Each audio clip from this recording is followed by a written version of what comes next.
This is Jacob with Sutherland Chevrolet. I'm here today over where our commercial stuff is to show you this 2017 Silverado 1500. So real quick, I'm just going to walk around it and allow you to kind of see the body. You've got some spiders on there that are hanging out. They're out with a vengeance this summer. But I'm just kind of going to walk around it and show you everything you've got going on here, show you how clean the vehicle is.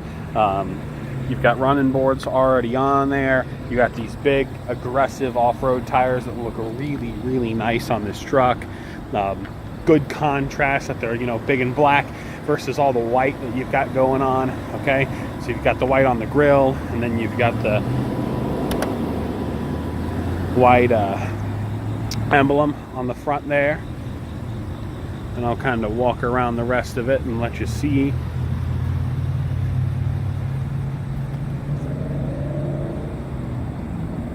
And we'll go around to the tailgate here. I'll drop this down. So it's already got a Line-X bed liner in it. It's a real nice liner. It's got this kind of rough finish on it, so it keeps things from sliding around so easy when they're in your bed like they would in a traditional, no liner bed.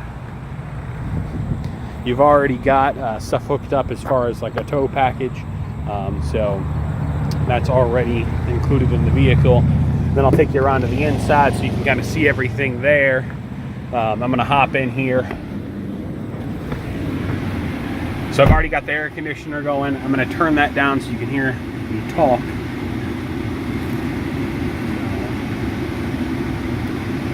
There we go. And turn it off so you can hear me talk. And kind of go left to right and kind of just show you everything on the inside and let you get a good view of it. And then I'll kind of show you the seating and everything as well. Sometimes there's things you can see in a video that just aren't as easily seen or detailed in pictures. So you've got the locks for the doors up there, and then the power adjustments for the side mirrors, and then you've got your power windows here. Traditional normal stuff, there. And then you've got, this is a towing brake, so if you've got a trailer, you can use that there. And then this is for, of course, your four-wheel drive. So there's two high, which is generally what I use when you're just driving it casually. Auto, if it's raining or it's nasty out, it can automatically switch to four-wheel drive as it feels the tire slip. And then there's four high, which is generally what you'd want to use if you were off-road. And then four low, if you're climbing up a mountain or something crazy like that. Most people never use it. But I'm going to put it back in two high since we're on, pretty normal road here. You've got your lighting controls here, and then as you move to the right, your information cluster is all up here, which gives you just about anything you could want to know. You've got this little information screen here in the middle, which has a lot of cool tidbits of information. Most people keep it where it just shows them like this, the miles per hour, which I am adjusting all the information right here so you can see that. It can all be adjusted from here, so you don't have to mess with stuff in the center area or anything like that. But so first you've got miles per hour, and then it shows you your actual odometer there, which is 23,993 is what's on it right now. Trip information is there, fuel range, which looks like we need to put gas in it. Oil life, once that gets down to about 15% is when you'll want to get an oil change. Tire pressure information, fuel economy, so you kind of know, okay, it looks like average we've got 9.9, which is really bad. It means we've been stopping and going a lot or just driving very aggressively. Best 20. I've seen them upwards of 27 according to how many highway miles you're putting on them. And then just driving habits. If you drive really aggressively, you're going to burn through more gas, not grass. You're going to burn through more gas compared to someone that's driving real slow, taking it easy. So something to note there. You can kind of gauge that and adjust your driving habits as necessary. Transmission temperature, and then this kind of shows you two-wheel drive, four-wheel drive, and it transferring between those. So you can see that information there as well. So a lot of cool stuff here. Audio stuff kind of just shows you what's on the radio and allows you to adjust that. that channel's not coming through very well. But you can also scan for channels. That's pretty loud. Scan for channels just straight from here if you have it on the screen like that. So, so I'm going to turn that down now. You can have, when your phone's connected via Bluetooth, it will display information up there as well. You can have navigation. Now this navigation through this, it's not a built-in navigation system. It runs through OnStar, and that is of course something that you have to pay for monthly. You will get a free trial of it for a month with the vehicle, so that's cool. But after that, there are monthly subscriptions and all that kind of stuff, and they go over, you know, what pricing can be and stuff like that. So but you can also use the navigation, as what a lot of people do now, through Android Auto or Apple CarPlay if you have a compatible, you know, iPhone or Android phone. And with that, you can actually push the navigation from your cell phone onto the screen, and that way you don't have to, you know, look down at your phone while you're trying to drive somewhere. It'll display up here, and you can use that navigation, which is pretty cool. You can also do texts and phone calls and all that stuff through it. But it's a cool little feature that I'd love to show you. So I'll move rightward now and kind of show you what's going on here. So this is the infotainment system. It's got, you know, audio stuff as far as AM, FM, and Sirius. That's all changed here. Boop, and then there's Sirius radio. And then you've got media, which is CDs or paired through a phone. You can play music, you know, YouTube, all that stuff there. We'll go back to that home page. Boop. And then your phones, like as far as phone calls and text messages, your phone just has to be connected via Bluetooth to do that.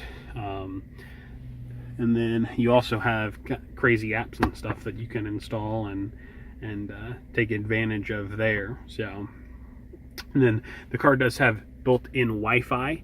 That is also something that's subscription based through OnStar.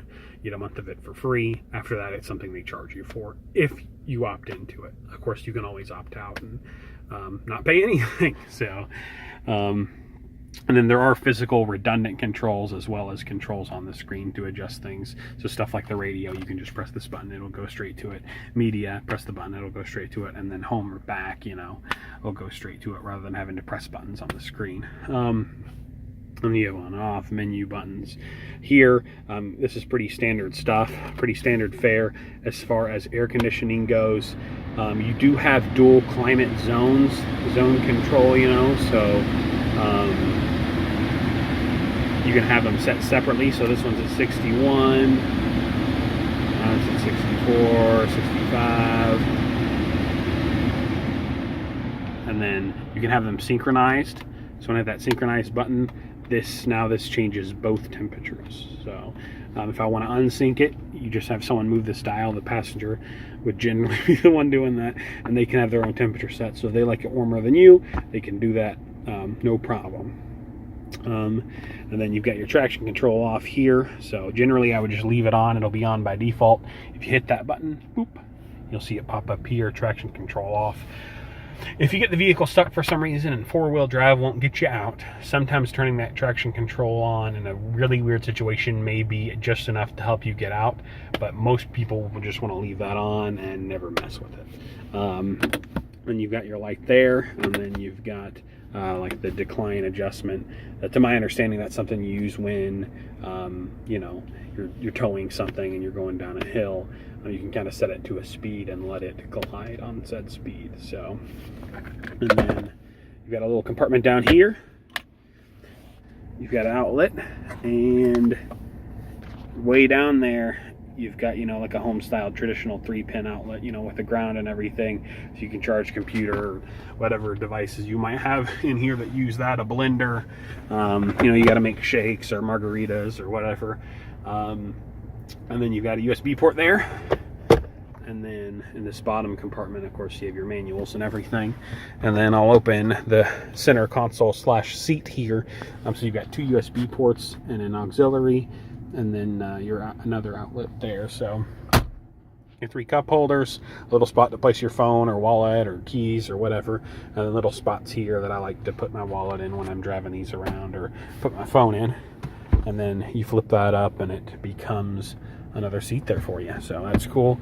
And then under that seat, you've got another compartment here that you can hide all kinds of goodies in that hopefully, let's say, you know, hopefully you never get robbed, but in the case that they break into the car, maybe they might not get to stuff that's down here. So, as it's kind of hidden, you know, you'd have to know it was there to look for it. So, compared to this, you know, this is something you see and you would expect a glove compartment to be here if you've ever driven a vehicle before.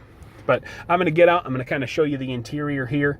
I know this video is taking a lot of time, so I'm just kind of want to go over everything as much as I can. And then I'll show you the back interior and let you go. So,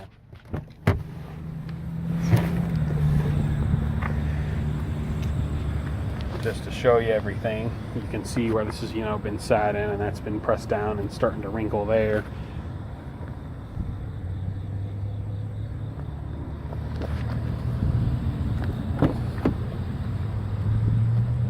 And then here's that back interior.